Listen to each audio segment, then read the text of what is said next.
gotta dream it, like you mean it. Embrace the vision, no need to conceal it. Build a masterpiece, the colors so bright. Aim for the stars, reach new heights. Align your life, don't let it design you. Chase your dreams, make them all come true. Dance to the rhythm, move with the beat. You're the creator, get up on your feet. Then you gotta dream it, like you mean it. Embrace the vision, no need to conceal it. Vision masterpiece, the colors so bright. Aim for the stars, reach new heights. Design your life, don't let it design you. Chase your dreams, make them all come true. Dance to the rhythm, move with the beat. You're the creator, get up on your feet. Peace, peace, peace.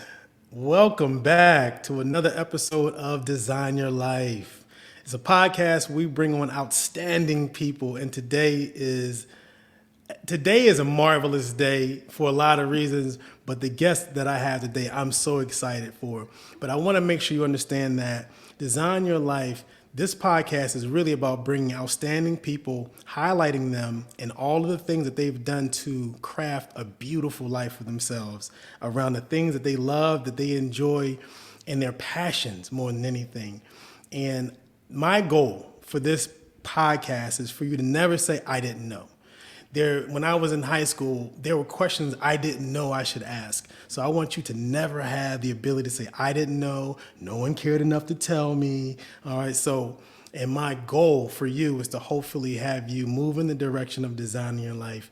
And today we have a wonderful guest that I'm excited to introduce. She is a mother, an MBA, a transformational speaker. She's an author. I call her a Jedi Master certified life coach. She's a podcast host, entrepreneur. She's recognized as an expert by Authority Magazine. She's outstandingly phenomenal with an energy you just have to experience. I also call her the Queen of Clarity, the ripple maker herself, Linda Bucher. Oh my gosh, Obed. I'm like, oh, you. And then we're going to, there you go. You got to give her the applause. Give it up for her. Please give it up for her. Linda, Thank you. how are you? I'm so good. It's so awesome to be here with you, Obed. Yes, I'm really excited about it. We'll talk about it a little bit, but Linda has been on a journey with me for a while, and I call her the Queen of Clarity because she's helped me clarify a lot in my life. So we're going to jump right in. And you guys, you see how I said that the energy just jumps off the screen. You can see it. But we're going to jump in. I want to know, and if you can just kind of take us back.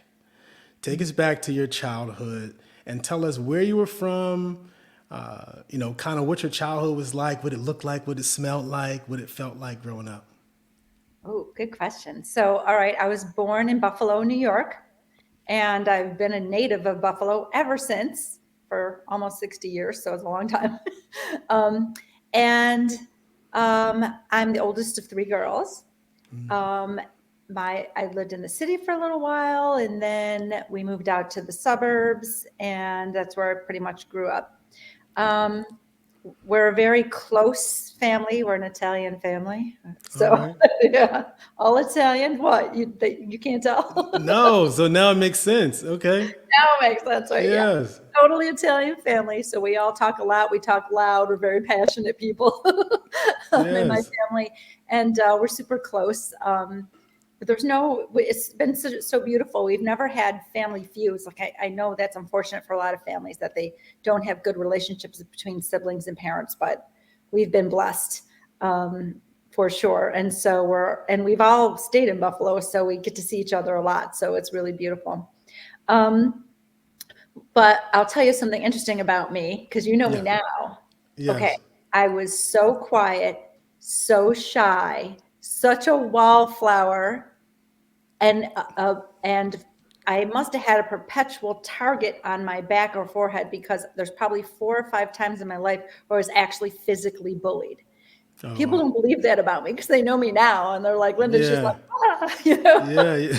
But oh my God, I had no confidence in myself. Wow. I was like a whole different person for so much of my life. A lot of insecurities, a lot of fears, right?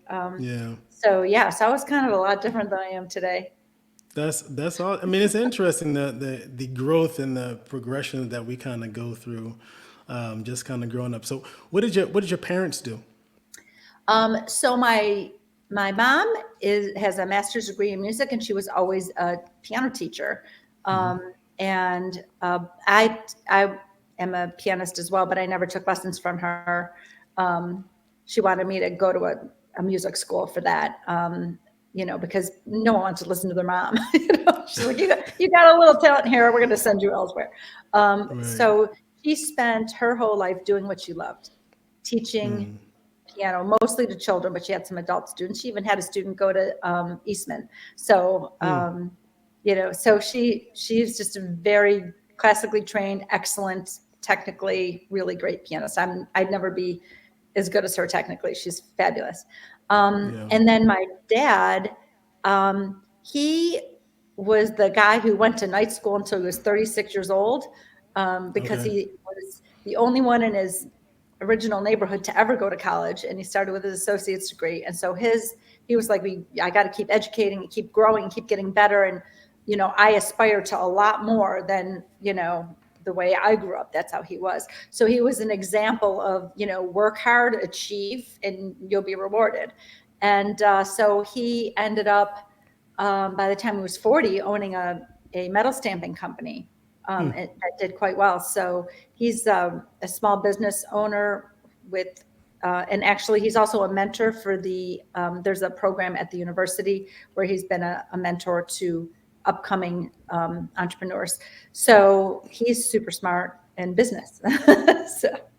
Well, that's awesome. That's awesome. I didn't know those things about you. So, what about just as a kid? What did you like to do? What did you dream about? What were some of the fun things you liked to do when you were a kid? Because no, and I'm really interested because you said that you were entirely different. This is not the version of who you were when you were a child. So, what was that like? Yeah. So I would say the things I like to do the most, first of all, was play the piano. My mom said I couldn't walk by it without sitting down. I just sat down and played. And I have perfect pitch, so I could play anything by ear, which is a fun party trick for sure. Okay. And so that's one thing I always loved doing. I also loved being outside. I wanted to climb trees. I wasn't a tomboy by any means, but I just wanted to be in nature. Yeah. And so there was just something about nature that's always felt right to me. It still does. I love just taking walks outside. I adore it. So I loved that as well. And I loved doing art. I've always loved creativity. And then the other thing, which is kind of I think I'm equally left and right brained. I loved, like little kids play, right? I wanted to Yeah. play office or bank, Okay. like things that required me to be like organized, structured, and figure stuff out. So, Okay. right? I wasn't interested in playing house. It's kind of funny. So, Which so makes that's sense. yeah, Yeah, yeah. no, it makes sense in terms of like who you are today, the organizer and the fixer and the clarifier. So that does make sense to me, for sure. So talking about goals just a little bit, did you have specific goals like when you were younger that you were kind of moving towards, or did those specifics come later in life? I had no goals. So I've always kind of been a fly by the seat of my pants person. I am by nature super spontaneous. And if I had a Okay. specific goal I had it set, then I would be locked into having to go down that road. And that was going to Right. take away all my freedom. I didn't know this about myself. I didn't know the why. Because I'm I don't like to be boxed in, right? Yeah. The creativity within me always needs to be able to come out in whichever way she wants to come out. Yeah. So I wasn't a goal setter, but there was probably also another reason, and that's fear, right? Like the fear of failing. If I don't set a goal, I can't fail, right? So I'm Right. sure in my insecurity as a younger person, I had that. I'm just not going to set a goal for Yeah. multiple reasons, fear being one of them, right? So now, when I was in the corporate world for about 25 years, and, I think my only goal there was to like get promoted, because I used to think that climbing the corporate ladder meant success. course, Mm-hmm. now I wrote a little ebook about success on your own terms, and it's not that, because I climbed the ladder and realized, oh, this ladder is leaning against the wrong building. Oops. Yeah. You know? Right. But um, I probably didn't really set goals for myself until I became a coach, right? Because now as an Okay. entrepreneur, you own a business. You're like, okay, you can't fly by the seat of your pants entirely, you know? Okay. So, my initial goal was to learn the art and science of coaching. Mm-hmm. My next goal was to get 75 coaching hours of experience in so I could sit for the exam to certify. So I had a goal to get certified. I wasn't Yeah. just learning to become a coach to see like, oh, maybe I'll be a coach. I'm like the kind of person like, I'm going to be a coach. That's my big goal. And so what do I got to Right. do? Right. Right. Right. I had another goal to become a master coach. I Mm-hmm. achieved that as well. Um, and then my bigger goals are really not the type of goals that most people would maybe associate as goals. My biggest goal is to make an impact. And Yeah. that's not one of those measurable goals, right? Say SMART goals. Yeah. They got to be, whatever. So to make an impact, and I know I have, and I know I am, and I know I Yeah. do, and I know I shall continue. Now we're gonna go there, but I wanna. So after high school, right? You went to Canisius, and then you Yes. began work. Began working on your MBA, and I'm just curious why management, why that particular path. Oh, that's a good question. So um, my dad took me to sign up at college, took me to Canisius College in the summer. I had applied and got accepted, but I never registered. So he's like, come Okay. on, we're going. This is what you're doing. Because he was very high on education. Both my parents have master's degrees, right? Me and my Right. sisters, it really wasn't going to be an option to not go to college. Like you knew when you Right. were Right. in kindergarten, college was where you were headed. Right. So I picked my major off the bulletin board right before we walked in to declare what's your major. And I picked a dual major, which was interesting, management, because my dad owned a business. And, oh, look, Okay. he seemed very smart, and this must be the way to go. And MIS, which is information systems, Yes. because I'd done a little computer stuff in high school, and I thought that was kind of interesting. And it was like an up and coming field. I mean, this was back when we were working on TRS 80s. You might not be old enough to know what that is. We call them trash 80s. Okay. But yeah, so I was like, all right, I'll learn that. So that's kind of how I picked it. And Yeah. then when I finished my undergrad, I got a job as a computer programmer, and I was a programmer for, I don't know, like 4 or 5 years, and I was pretty Okay. good at it, and I liked it. And during that time, I decided to go back to school for my master's in business because at the time, it had been when I was young that a college degree set you apart because not everybody had a college degree. It wasn't a thing, right? Yeah. Yeah. But then I could see what was happening, that if I wanted to be set apart, I needed to have a graduate degree. So I'm like, I'm going to go on. I'm a high achiever, right? I'm going to go on. My dad's got one. My mom's got one. I'll get one, right? Yeah. So I went on for my MBA, and it was really to be a resume pattern. That was the reason. Yeah. And then I would contrast that to when I became a master coach. It had nothing to do with being a resume pattern. Yeah. The profound journey I went through personally when I became a coach, the change, the transformation within me was so mind blowing that I was like, I want more. So I became a Yeah. master coach because I wanted more. It was for me. It wasn't for, my resume. There was a whole different Yeah. reason to become a master in Yeah. that reason. Well, it was for you. Yeah, it was for It, me. it was for you. Right. Right. Yeah. And I think that's the space, and it reminds me of so many conversations I have, with other people in terms of the path that they take. Right. Management. Okay. My dad. My mom. But what I didn't hear in there really at all was Linda. I didn't hear a whole No, lot of what Linda wanted to do. you're And totally so, right. yeah, I didn't hear that. And, that I think that there is something there that is extremely important. Go ahead. I want you to go. You are so right. That's my whole point. My, I think it's like Carl Jung who said we spend the first half of our lives being who we think we're supposed to be. Right? And that's what I was doing. I never stopped to ask myself, what do I want? And if you would have asked me when I was in my 20s or 30s, I would have said, I don't know. I would have Yeah. picked an answer that seemed appropriate Yeah. because I didn't know myself. And that is the big, giant key. And the transformation I went through when I was in my early 40s happened as a result of my husband passed away suddenly in his sleep.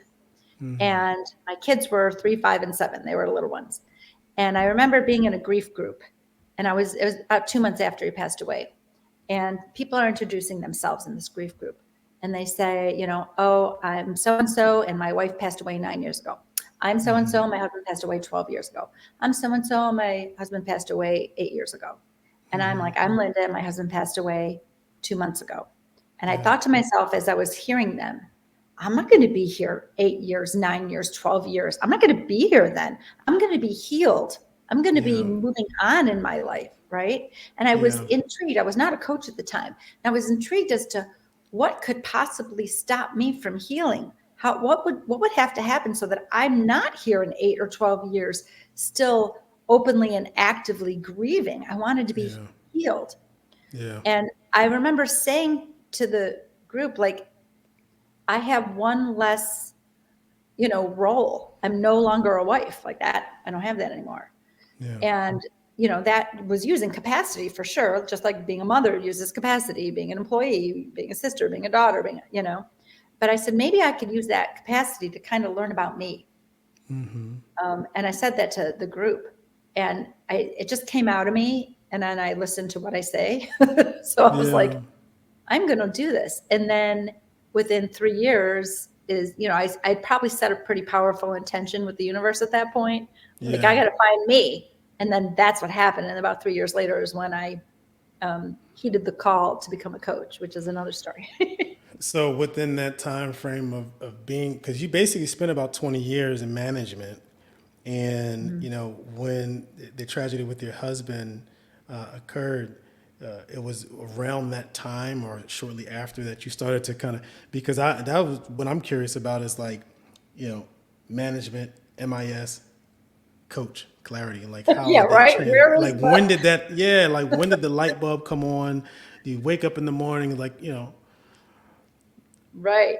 So, well, the first thing I'll say is when I first became a coach, I wanted to just kind of like jump ship from the whole background of that I had of all that experience. MBA, blah, blah, blah, computer programmer, blah, blah, blah. I did finance, mergers and acquisition work, financial analysis. I was a project manager in an IT department. I ran a blog. I created a website for a company. I managed an admin team. I'd done a bunch of other stuff, and I was like, blah, blah, blah. I'm moving forward. I'm a coach, And what I didn't realize is that all of that experience was going to be completely used as a coach, like utterly necessary and so beneficial. But the way I became a coach was very interesting. So I had been working as a project manager in a kind of pretty high paying job with my nice office and my power suits and, all that. I worked my way up after about 25 years. I was starting to have a lot of physical discomfort. My gallbladder was not working very well. They said it was working. I had a test. It was working about 25%, and they wanted to take it out.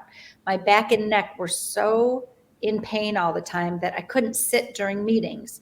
And when I was sleeping, about every 15 minutes, I'd wake up because I'd be in pain in whatever position, didn't matter. I was always in pain. Yeah. So I was like, oh my God, something's got to blitz. Something's got to go. I got to blitz this. I got to attack this. What do I do? And I realized also at the time that I was in that self-sabotage mode, which happens when you're going in the complete wrong direction from what where your soul wants to go. And so I'm supposed to be at work at 8, right? And work till 5. But if you're a good employee, you work till 6 or 6:30. That's how you move up that corporate ladder. And I found that I wasn't showing up until about 10 to 9 every day. I could not get my butt to work. It was just like, oh my God, don't make me go. There was like this little fight inside of me. And I was like, what is happening? Yeah. And I had this book. I had purchased a book about 9 years before, and I purchased it based on what the cover promised. It was a book Okay. by Dr. Martha Beck, and it said, Finding Your Own North Star, Claiming the Life You're Meant to Live. And when Okay. I read that, I was like, oh, I want that. Like I had a physical response to that. Yeah. So I bought this Yeah. book, and now my husband had been alive at the time, and we had just adopted our second child because I adopted all three of my children. Okay. Um, and when and I, and honestly, my marriage was not super strong. It was not strong. And so I started filling out this book because I was like, I know I have a lot of discontent inside me, and Yeah. this book is starting to ask me questions. But I was like, it's got some good stuff in it, right? So I'm going to fill in the blanks. So I'm in like chapter 1. I fill in some blanks. I'm like, okay, this is good. I get into chapter 2. The questions get a little harder. Now I got to look inside myself because I'm like, what's wrong? Is it me? Is it my job? Is it my marriage? Is it like, what is wrong? I didn't know the answer to that. And I wanted the Yeah. answer. So I wanted to fill this out. But somewhere after chapter 2, I was like, it's too hard. Because when you heed that call of discovering who you are and what's right for you, you don't, it's not a journey you've been on before. So it's a little scary. You don't know. Yeah. So you're like, okay, I'm not doing that. So I put the book down. Somehow it made its way to the bottom of the cedar chest for 9 years. During that 9 years, there was probably 25 not so subtle universal nudges that I was going in the wrong direction, including Yeah. these physical symptoms I was describing 9 years later, which had been a couple of years in them. I've been experiencing them for a couple of years. So here I was 9 years later with all these physical symptoms, not getting to work on time, feeling unfulfilled, and not knowing, okay, so if it was my marriage, that I don't have a marriage anymore, my husband died, now it's got to be me, or is it my job? Or is it me? Right? I didn't know.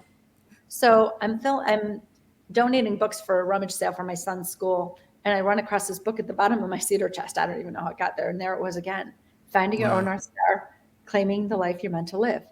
And once again, I go, oh, I want that, right? And this time I was ready, and I couldn't put the book down. And about 6 chapters in, I'm like, who is this Martha Beck person, and how does she know so much about me? So at work, when I should be working, I'm on her website, and I'm like, it's fascinating. Oh, what? Life coach? What is a life coach? Yeah. I didn't even know. And so I'm like, I'm going to find a coach because I don't need a therapist. I didn't have a diagnosable ailment of any type, or, I didn't have anxiety. I didn't have overwhelming stress. I was just like, had civil unrest. And that, a big difference between a therapist and a coach is a therapist is medical. You got to think a therapist will get you from sick to well. A coach will get you from well to peak freaking performance. Like that's what we do, right? Right. So we're the personal trainers for your life, right? And so I was like, I need a coach. And I looked up to see if I could find a coach on her website because she has a find a coach, directory, which I'm actually on now, is in the master coach category. And I was looking for a coach in my city in Buffalo, and there weren't any. And I thought, bummer, because I really want a coach. Yeah. And then I was closing down the website, and there was a link at the top, and it said, become a coach. And as soon as I read that, I swear to God, this is what happened. First, that cartoon boxing glove came out from the wall and went, bam. And then the lightning bolt came down and went, phew. I was like, oh my God, I'm supposed to be a coach. What is a coach? I don't know, but I'm supposed to be a coach. And that was the universe giving me the least subtle nudge of all, like, okay, this is what you're supposed to be doing. And 5 days later, I spent the big bucks, signed up for the class, and 2 months later, I quit the high-paying job because I'm like, I'm going to be a coach. Why do I can't do both, raise these children all on my own and try at 10 o'clock at night, try to study for a brand new career. Like I'm going to be a coach, so I'm just quitting that job.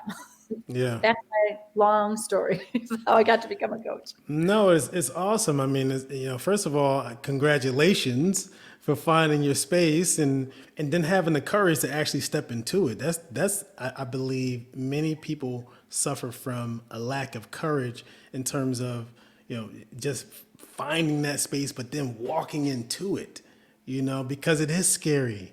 It is new. There's questions and, you don't have answers and you're not necessarily sure of how it's going to work out, let alone being a mother with kids, and all of that. So congratulations on that.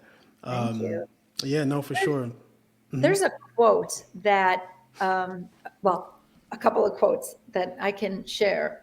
And I first want to preface them by saying, courage doesn't mean the absence of fear. Courage means moving in the face of fear, right? Yes. And it Yes. was courageous. And the one quote, and I think it was, I don't even know. I wish I knew this. I know a lot of things, and it all gets mashed together. So, No, that's fine. the bird goes out on the limb, not because it trusts the limb not to break, but because it trusts its wings to fly. And Wow. that's what I did, quitting that. My parents thought I was a little crazy. Like, okay, Yeah. you are a single mom of 3 kids and you're going to quit your job and go back Yeah. to school and make no money? Are you crazy? Right. And I'm like, Right. no, I'm not crazy.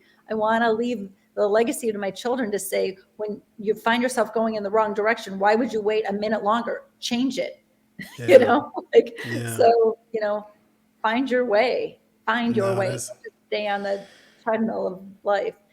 And the other quote is Anais Nin, I believe. And she says, and I might not get it perfect, but when the pain to remain tight in the bud grew greater than the pain to blossom, that's when you make the move, right? Wow. So that's when you make the move. But she said there came a time when the pain to remain tight in the bud was greater than the fear of blossoming, something like that. Yeah. And that's what happened to me. The fear of blossoming, it was fear. It was fearful. It was right? But just remaining tight in this bud of the not me, because I didn't know who Yeah. I was. It was Yeah. just too much. Like I said, I had civil unrest. There was a me inside of me, and she was punching and kicking her way out, whether I Yeah. was ready or not. Yeah, no, and the crazy thing is, a lot of times I don't think we think of it this way, but you were going through pain, so you're going to be going through pain either way.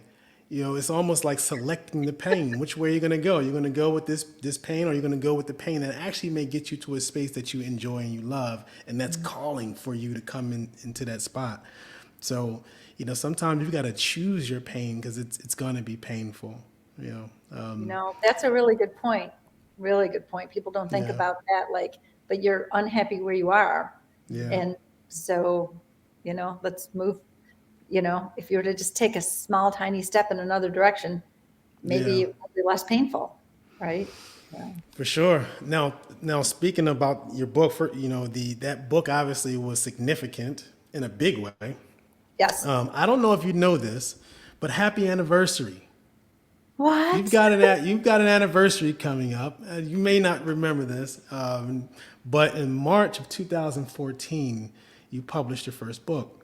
I did. That's right. Yes. So we're coming up on a significant date. So congratulations, happy anniversary. And can you tell us about your book? Oh my gosh. Yes.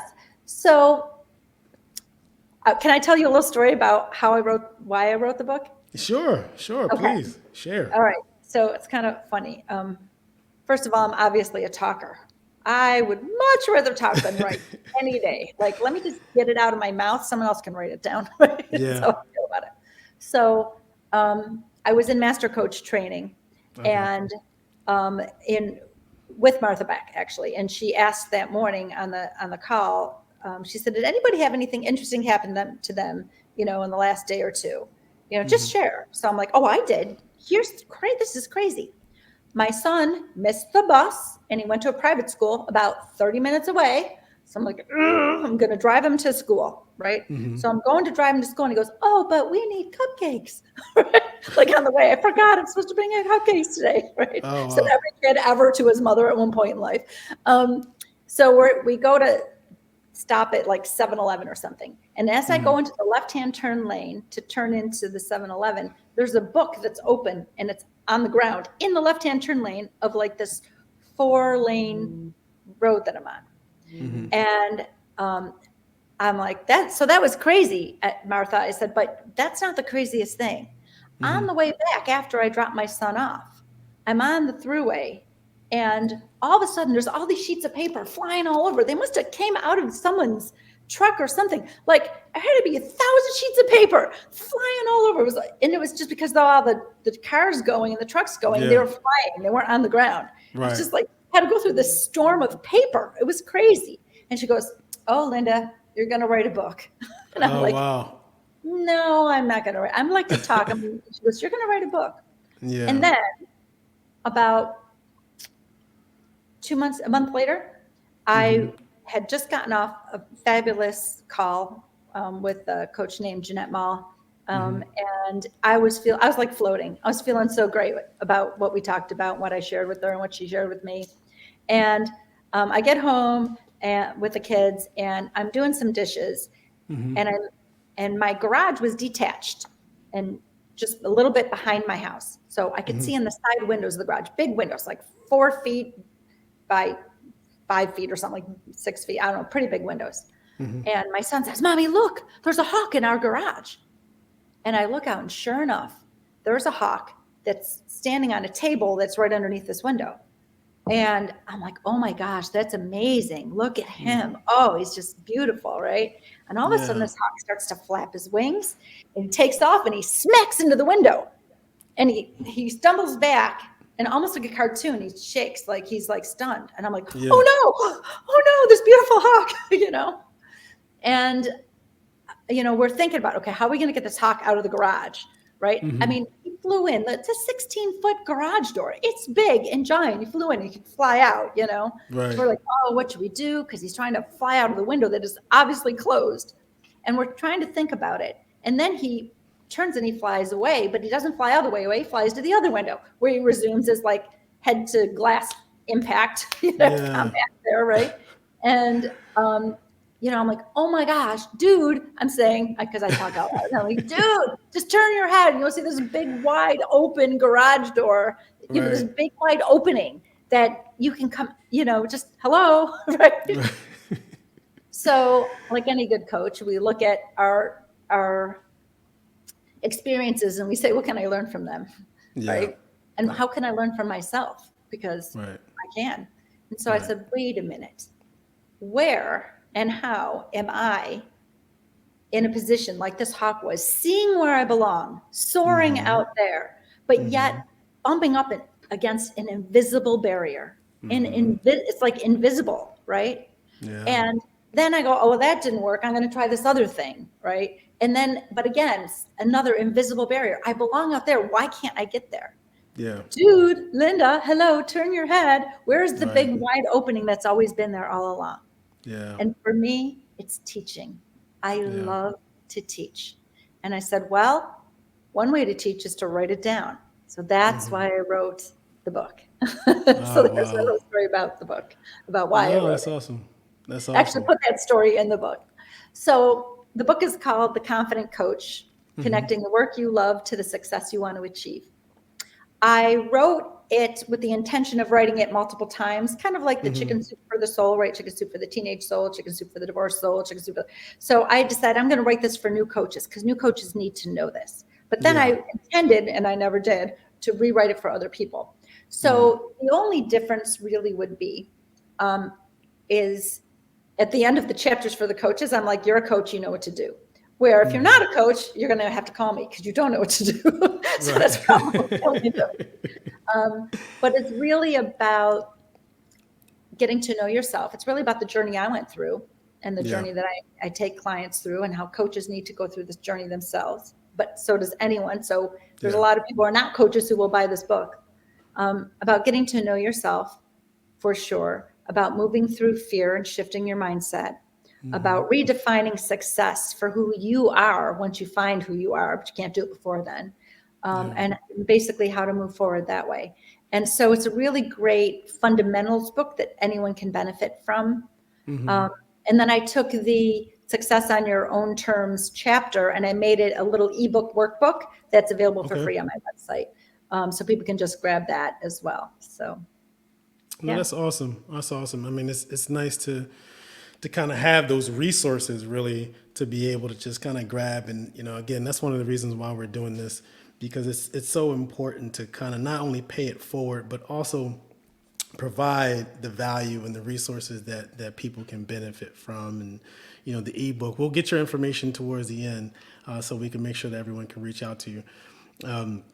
But challenges, it's never like all peaches cream, No. rainbows and butterflies and all that stuff. So can you think of just like one big challenge, pick and choose, because we've all had them, but just one big challenge that you've had along the ride, and then just how you kind of got through that challenge, because everyone is going through something. Everyone's had some sort of challenge, and I find, especially when you talk about careers and things like that, people play what I call musical chairs, with their lives. When they run into a barrier here, okay, I'm going to switch, I'm going to run over there. Run into an obstacle there, I'm going to switch, I'm going to go over here. So how do you kind of stay resilient and move through those challenges? Right. Well, I would say the first thing that I know now that I didn't used to know is that challenges are AFGOs, AFGO. And I will tell you what that means. It means another, let's say, freaking growth opportunity. But I'm not sure. This is a safe space. This is a safe Is this space. a PG?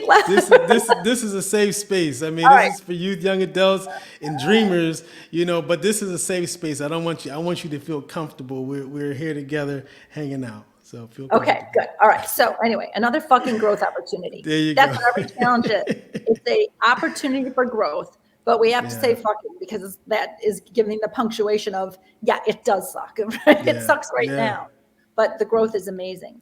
And so I know every challenge that has ever come my way, that I have right now, and that I will ever have, is because there's a part of me that is, it's time for that to grow, right? There's something for me to learn somewhat. And I believe that I'm here to learn more because I am a teacher at heart, right? Yeah. So I can coach and mentor other people, and show up as a thought leader in the world. So these challenges are like, they're like the experiences that when I coach, and this firsthand, I coach with story. I'm like, oh yeah, Yeah. so let me tell you my experience, right? And then it's a little provocative so that we can then talk about how you might see things differently, right? Yeah. But I get you because I've had an experience. So, so when I know that, and one of the exercises I have my clients do when they have really big bouts of difficulty after the fact, not when they're in the middle of it, because they won't learn how to do it in the middle of it unless they've experienced if that you can do it afterwards, is to have them give me 10 gifts, and they got to be gifts of Okay. that challenge. And they might find one or two, but we got to keep going. I'm like, we're not stopping until we get 10, because this is how they will learn experientially that every challenge is a gift or two or three or 10, right? The gifts that you that you learn more about yourself, or you recognize you have to set a boundary, or you've decided that you've discovered that you're a people pleaser and you don't want to be that. Like, whatever the discoveries are, they're beautiful. They're wonderful, beautiful gifts. And sometimes they're gifts you give to others. I had a client once that she felt very guilty about leaving. She was in the C-suite, and she had some moral differences from the place that she worked at. And so she's like, I got to go. And she felt very guilty because she was the buffer for her staff. And so, we went through this exercise, and, one of the gifts that she gave her staff was empowering them to be able to meet these challenges and know, like, when you're doing everything for them, they don't know they're capable. So you're empowering their capabilities by letting them be in this position, and that's a gift, even though it seems she felt guilty about it, until she saw it as a gift, right? So we can always see our challenges as a gift. Yeah, no, the challenges, those funky places, the failures, there's so much fruit. That sweet fruit is right there with the failures and the challenges and all that funky space. And unfortunately, we avoid those spaces. And while avoiding those, I always say failures are steps on the road to success. And Mhm. when we avoid those failures and avoid the challenges in life and kind of go down the easy route, you end up miserable. You end up unfulfilled. You Mhm. end up not really fulfilling that potential that you have inside, and maybe not even finding your true self. Yes, you are right. Um, I have this little video. It's out there on Facebook and I don't know, YouTube, a couple other places, and it says like three things I know about you. And one of them is you have an inner strength of which you're unaware. And those trials and tribulations, they don't make us stronger. They reveal our strength. So Yeah, that's how you get to know more about yourself and what you're capable of is through the difficulties. And if you yeah, don't push yourself through them, right? Say, okay, like Indiana Jones, it right? Okay, I ended up in a pit of snakes. Why does it always have to be snakes, right? He doesn't be yeah. like, oh, I'm resigned. That's it. I'm gonna die. I'm Right, gonna die by snakes. It's like, okay, didn't see that coming. What now, right? right, And right, so maybe he didn't know he had the strength to get out of that snake pit until he was like damn motivated to do it. right. Like, No oh, I choice. guess I can climb a rope. Right?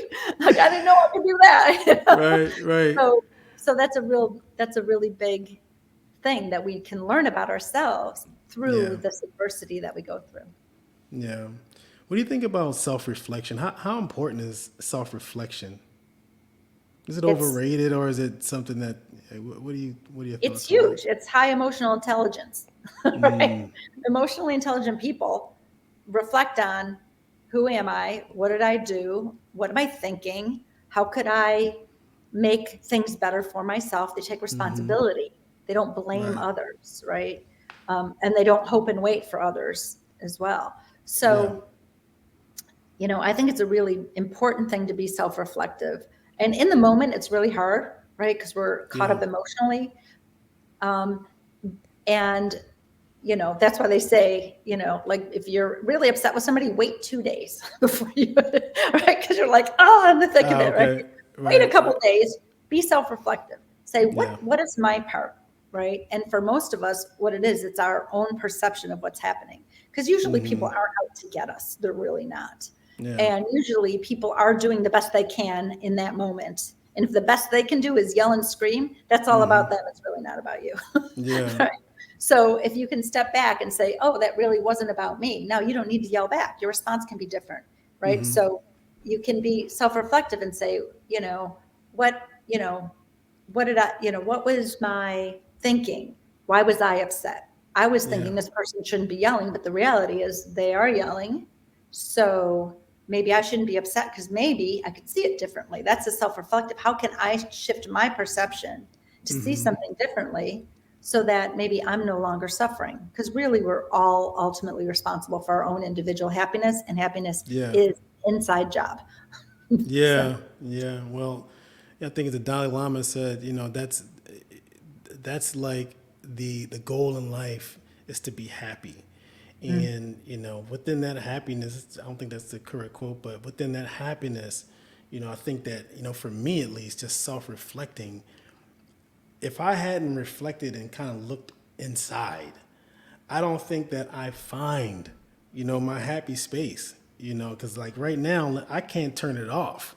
I can't turn it off. I mean, I'm in the middle of the night and I'm waking up in the middle of the night and I'm putting notes in here so that self-reflection is so, so important. And, I want to talk a little bit about the importance in my view, but I just want to get your take on aligning your passions and your talents with the things that you decide to do in life. Like, what are your yeah. thoughts around that? Oh my gosh. It makes it, that's the easiest path. Like, I don't know why Yeah. anyone wants to do it the hard way.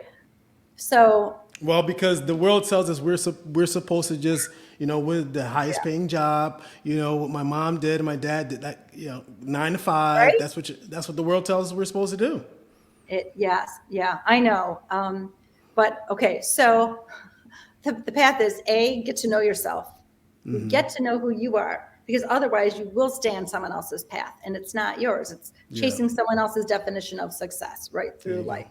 And success is not a destination, it's a manner of traveling. Okay. So you got to get to know who you are.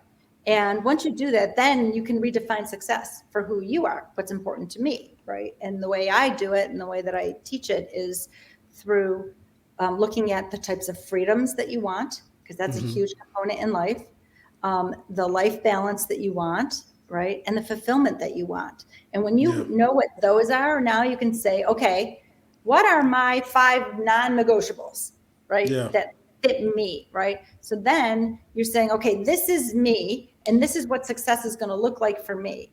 Then as you're looking at, when you look at yourself, you're not just only identifying, what pulls you, which is like totally instead of push, if it feels like push, it's the wrong direction. There's like a big Yeah. giant. But what pulls you, and what do Yeah. I love, and what am I good at, and where do those things mesh? Because like I love singing, but I'm not very good at it. So that's probably not going to be. I might still sing in the shower, but I'm probably not going to pursue that as a career, right? Right. And what am I really good at? I'm really good at spreadsheets. I seriously am, but I Yeah. don't love spreadsheets. Right. So where do those intersect? What I love and what I'm good at, and now once you understand that, and you understand that what you want success to be for you, now you can be like, okay, how can I align that? Right? Here's me. Here are my gifts, my talents, my experiences. Here's Yeah. my loves. Here's the kind of people that I love to hang out with. Right? And what does the world need that aligns with those things? Right? And what is the why that's important to me? Yeah. Even better question is, what's the bigger why that I'm a part of? Right? Yeah. So, like my bigger why is I do what I do, my how, right? Coach, mentor, speak, podcast, whatever. Those are my hows, they're not my what. What I do is I help people to make a splash that ripples positively in the world, because everything we do ripples. So let's make some Yeah. positive ripples. But the Yeah. why that's even bigger than me is, what am I a part of? I'm a part of a vision that's been entrusted to me by the universe, which is like, if everyone, and yes, it might sound utopian, but it can start with any one of us, and it grows as we ripple the right way. Yeah. If each of us were truly giving our gifts in alignment with who we are to the world, all the stuff would still get done, but everybody would Yeah. be so much happier. Yes. It would help heal humanity and heal the planet, and then that would be the example we're setting for our children. That's our legacy, is like, oh, here's what you do what you love, you do what you do well, you're happy when you do it, you show up happy, you ripple positively, you help. Right? Yeah. So Yeah. that's the bigger why, because I really believe that if we're each doing that, the world does become a way better place, and that we each get to be a part of that. Yeah, no, the beauty of it is we're all so different that, like you said, everything is going to get done, because you may not necessarily like the sports, but there's someone who loves that. You may not necessarily be good at spreadsheets, but there's someone who just loves spreadsheets and who loves problem solving, and so we all are different, and all those needs would be fulfilled. But I think the biggest messages, to fall in the space of what you actually enjoy and find that space, look within, spend some time with yourself, intentional time with Yes. yourself, and really dive into that space. And one of the things that I think is interesting is how we get to that space. And one of the things, hopefully, whether it be someone sitting down and having a conversation with you, or tuning into our podcasts, to kind of hopefully speed that process up. It's really important and needed. So I want to ask you about mentors. What are your thoughts about mentors? Like Oh, I I love the concept of mentoring, if you pick the right mentor, of course, because there's people who have experience. We can learn so much from others, and it requires us to be vulnerable, because it's vulnerable to be like, I don't know everything. Yeah.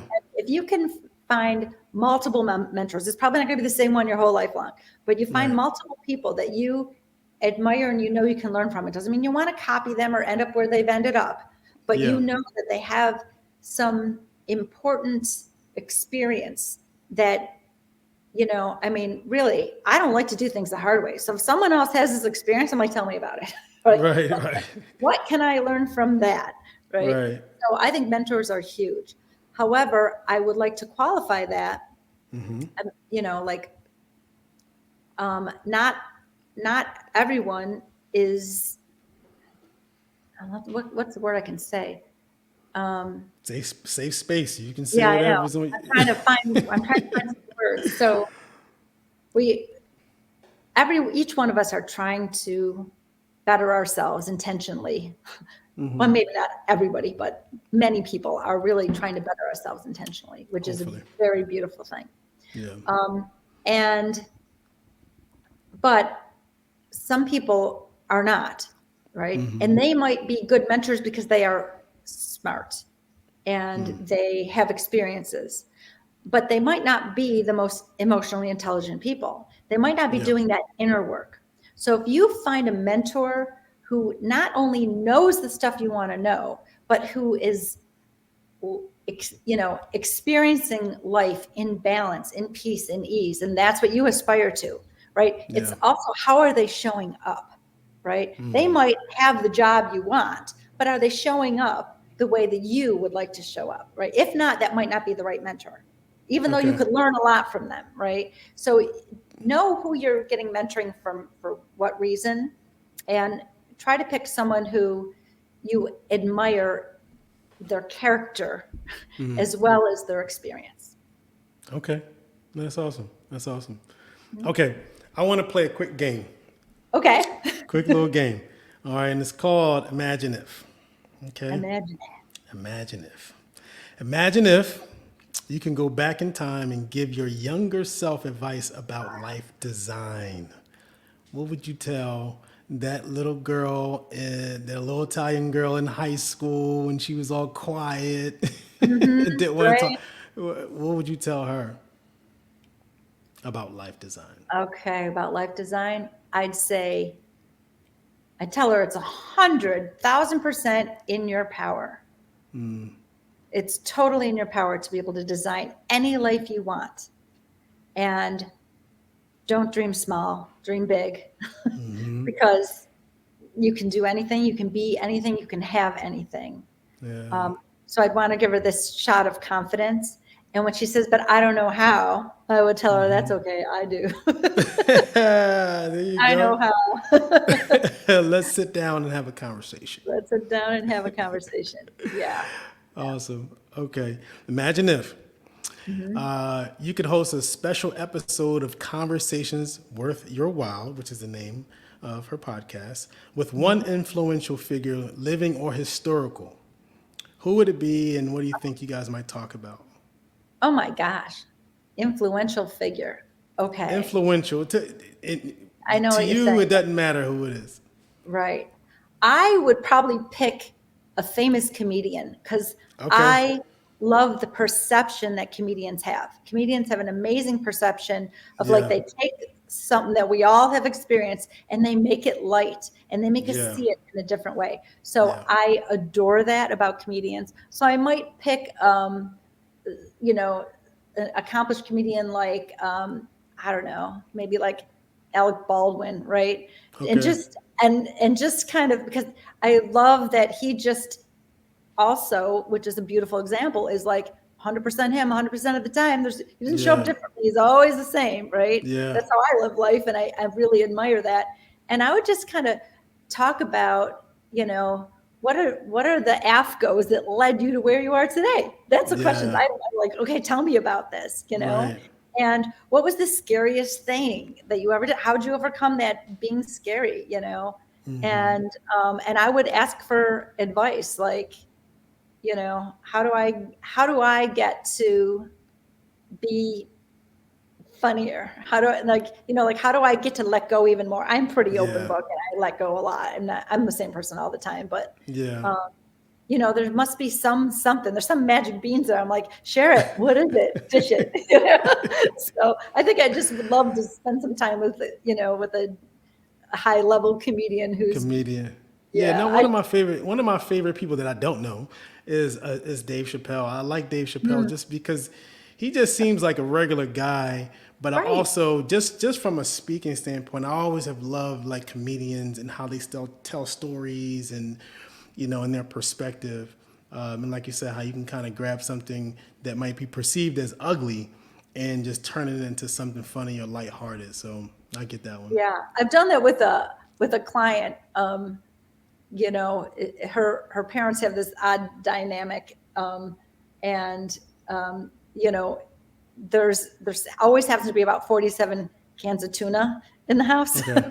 So I Okay. told her, when your parents are getting on your nerves, your sitcom line is, well, there's always tuna. She called me back. She goes, this works so well. I can't even tell you. So I told her, I said, I want you to approach it like it's a sitcom every time you're over there. You are in a Yeah. sitcom, and there's always tuna. Always tuna. Okay, I've got one more.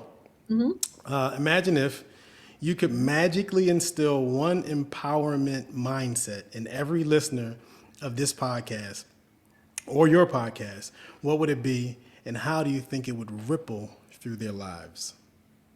Oh, that's an easy one. Don't believe everything you think, period. There you go. That is probably the most empowering thing we can do. Yeah. All of our emotions come from some underlying thought. If you want to experience life better, if you want to design your life, you have to design how you want it to feel. And once you do that, then you have to say, how do I have to think? But then what are the thoughts I'm actually having versus how I have to think?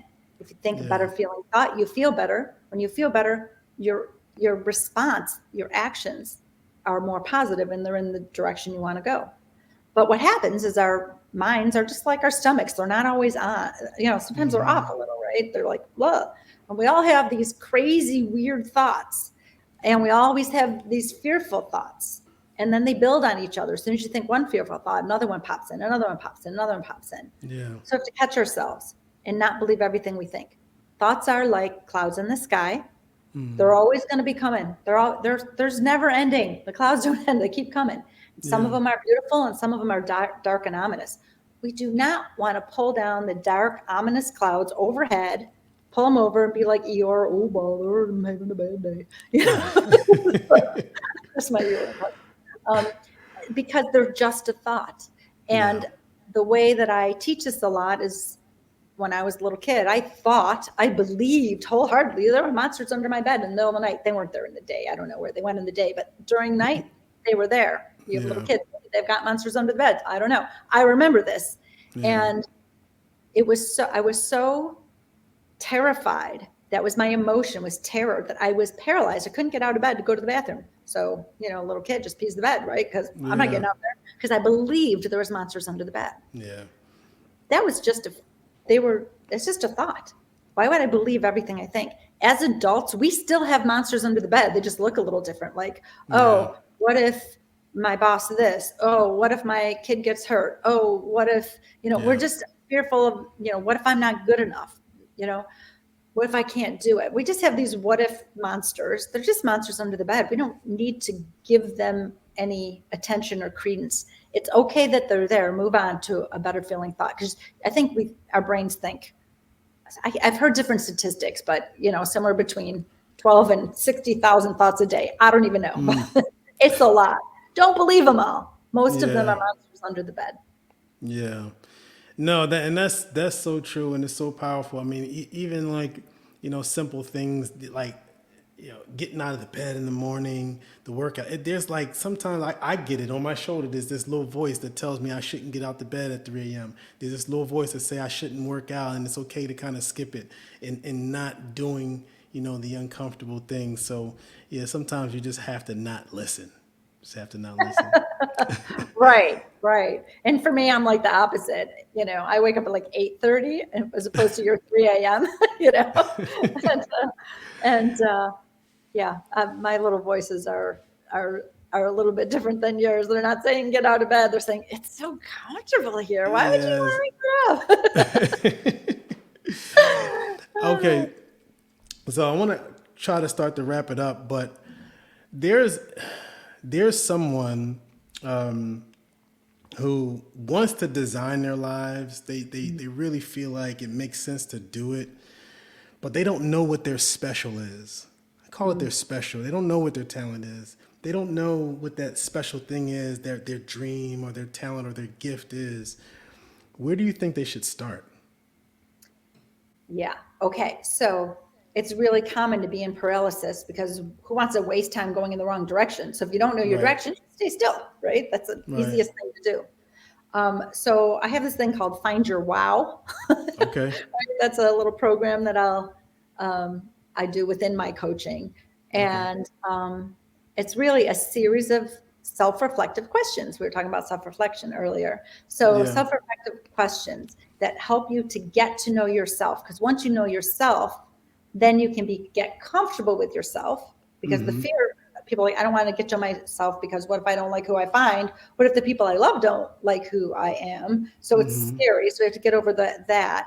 But Yeah. once you do, then we remove the fear of feeling vulnerable and caring what other people think about what you want. Because a lot of times your subconscious is not showing you what you want because you're afraid of the backlash, right? Yeah. So we got this board of directors around us, your father, your sister, your best friend, whatever, and they're Yeah. telling you, oh, that's a bad idea, right?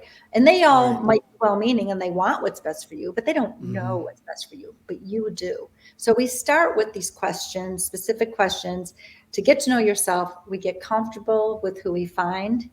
We then start getting curious about if no one were looking, right? We remove the fences, if no one were looking, what would you do? Yeah. Yeah. So things like that. We redefine success. We go through these types of things. And and then we experiment letting out the true you a little at a time till you can get comfortable. And once you do that, then you start to gain the confidence to believe what your soul is telling you is your right direction, where your wow is, right? Wow. Because you've always known it's inside Yeah. you. It's in there, totally in there. My job is just pull out the puzzle pieces. Your intelligent brain will put the puzzle together. Yeah. Yeah. Okay, so and you touched on it a little bit, but I don't want to skip over the person that has a dream that does kind of like know what they're passionate about and know that thing that lights them up that they can't turn off, right? But the parent, the mom, the dad, the uncle, the person that cares for you that is putting their fears on you, that's not a good idea. Why don't you try X, Y, and Z and then use that as a backup plan? What do you tell that person that has that thing that they love that they can't shut off, but they Right. don't have the support around them to encourage them to go for it? Yeah. Yeah, that's a really good question. So sometimes they have this fear that they've come to themselves or they've been given, like, who am I to do this big thing? Yeah. Right? Like, I got this big talent, but who am I? Who am I? And Yeah. my retort to that is like, well, who are you not? You've been given a gift. So with that comes it's like Spider-Man, with great power comes great responsibility. There you So go. you got to get that out to the world. Right. Yeah, but then there's the yeah buts. Yeah, but my parents, my whatever, right? They're saying, but what they're really trying to do is I want to help those clients to see their parents differently. We saw them as ever knowing when we were young, and we didn't see them in the light of who they truly are, which is they're just like us. They got their own fears, their own insecurities, their own perceptions that have been molded by years and years of living in their own parents, etc. And the reason they put their fears onto us is because they're trying to keep us safe. It's because they love Yes. us so much. Yes. No matter what they're telling us, the only thing we need to hear, no matter what's coming out of their mouth, we need to hear one thing, and that is, I love you and I'm afraid. That's it. And then your response is, I love you too. And what do you really want from me? Why do you want me to be rich? Oh, because you'll be happy, right? Okay. How about, would it be good if I were just happy and self-sufficient? Would that be good? Right? Because Yeah. that's what I'm aiming for, is happy and self-sufficient. That's what I want my Right. children to be, happy and self-sufficient, like Right. period. Right? I don't care if they are happy, you know, I don't know, mowing lawns and they can pay their bills, beautiful, Right. right? Like, I don't Right. care, Right. No, right? absolutely. So, so for people who don't have that support, Yeah. you got to give yourself that support, Yeah. because it's not other people's job to support you. They love you and they're afraid, and Yeah. they are unable to support you. So stop expecting them to change or do something different, because then you're just arguing with the reality. They're unable to. They love you and they're so afraid. Period. Yeah. Right? Yeah. No, that's awesome. That's it hits home in so many ways, but there's so many people that are just afraid to do it, and they need, in their mind, they feel like they need the support of someone else to validate, their dream and their decisions. So, sometimes you just kind of have to push through that and move forward, move forward. Yeah. So, yeah, no, Yeah. thank you so much. So now, you have any cool projects coming up that you want to tell us about? Sure. Yeah. Okay. So, gosh, I got a bunch of projects. I'm working on a master class for February 15th, um, which is called Be Seen for the Star You Are. Go from overlooked and overworked to standing strong in your value. There you So go. I'm excited about that. I don't have the link for that yet because I still got to create the event, but I'm co-teaching that with Fran Gallagher, and that's fun. I've got a second podcast. I'm still keeping my original conversations with you all, but I got a second podcast with Dr. Ellen Grant, and it's called Shift, Evolve, Lead. I'm very excited for that, and that's going to be kicking off probably by the end of this first quarter. I've Okay. got a group mentorship, a couple of them that I am working on with for 20 somethings, young professionals who are not sure how to navigate life.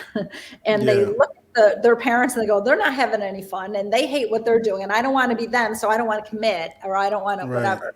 And they just don't know how to navigate through life because no one's really taught them that. And their parents couldn't exemplify it for them because their parents haven't figured it out yet. And Yeah. so this generation, these young 20 somethings are the most open and accepting generation I think we've had of all the differences in the world. And before, I think let's get them and help them to learn how to find peace and happiness and direction and wow while they're in their Yeah. 20s, because they Yes. are tomorrow's leaders. Yeah. So I'm very excited to be working with them as a one-on-one, but also in this project in a group mentorship. So right now I'm working with the Alumni Association of UB, which I'm an alumni of University of Buffalo, and other SUNY schools as well. So that's very exciting. It doesn't have to be for SUNY. I'd be willing to do it just on my own for anyone, young 20s who are, if they're hungry to like Yeah. say, yeah, I want to love my life. I don't want to end up like my parents and all those adults that Yeah. seem all unhappy. I don't want to be that. Right. Hey, I always say, design your life, don't resign your life. It's really Yeah. important. So, man, listen, I am so happy, first of all, that the Italian girl that was really quiet stayed back in high school, because the world is a better place because of it. Thank you. And Thank you, Ed. absolutely. And please tell us how we can get in contact with you. Well, that's pretty easy. So my website is lindabucher.com. So LINDABUCHER.com. And right on there is a contact us page and a chat with Linda page. And because I like to talk. So if you want to have like a 20-minute Zoom call with me, let's hang out, get to know each other, ask There away. you What do you go. want to know? I love to do that. So that's the best way. And everything that I do, I offer a lot of different services. It's all on my website. So I would say to anyone listening, if you feel a nudge, then fear sets in, because if you start to see me as a solution, that's when you start to get afraid. But follow the Yeah. nudge, because these nudges from the universe are there for a reason, and they are here to help you find your bliss, to live life happy. So follow the nudges. Yeah. Awesome. Awesome. Thank you so much for coming on. I only have one more thing that I want to ask of you, and that Okay. is I want you to think of a name of someone, because I always believe that outstanding people hang out together. So think of a name of someone that you believe has successfully crafted a beautiful life, designed their life, right? But before you give me that person's name, or maybe you have to think about it, I don't know, but you've got to help us get them on the show so that we can learn from them as well. Oh, that's so good.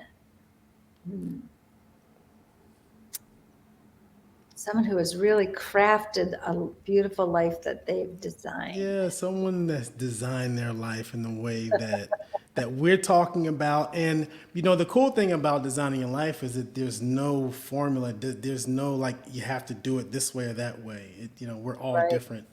We're all different. Right. So Okay, except for it's going to be someone you already know. That's the first one to come to okay, my mind. okay. Which I Hi. think I've already, yeah, I already got him. That's all right. Okay, You I'm gonna already got it. double. I already got him. I'm gonna double back to you, and I'm gonna get that name. But first of all, I just wanted to say thank you so much for coming on. It's been a beautiful conversation, and thank you for everything you've done for me in the past as well. And I look forward to seeing all the wonderful things that you're gonna do this year. I want you to hang out for a second, but thank you so much. Thank you so much. Thank you. It's been a pleasure, Obed. Yes.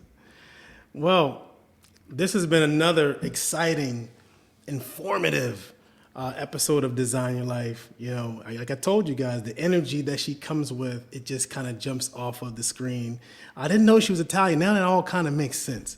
But it's important that you understand and embrace not only the challenges, but embrace your special and your gifts.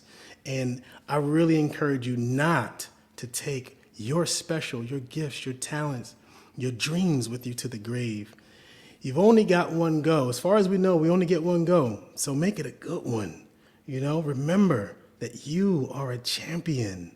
Design your life. You can do it. Believe it. Believe in the possibilities of who you can be, what you can accomplish, and you'll be better for it. So look forward to next week. We have another exciting guest next week. I want you to enjoy your day. Design your life. Peace. You gotta dream it, like you mean it. Embrace the vision, no need to conceal it. Feeling myself, you used to call it so bright. Aim for the stars, reach new heights. Align your life, don't let it design you. Chase your dreams, make them all come true. Dance to the rhythm, move with the beat. You're the creator, get up on your feet. Yeah, you gotta dream it, like you mean it. Embrace the vision, no need to conceal it. Dream masterpiece, the color so bright. Aim for the stars, reach new heights. Design your life, don't let it design you. Chase your dreams, make them all come true. Dance to the rhythm, move with the beat. You're the creator, get up on your feet.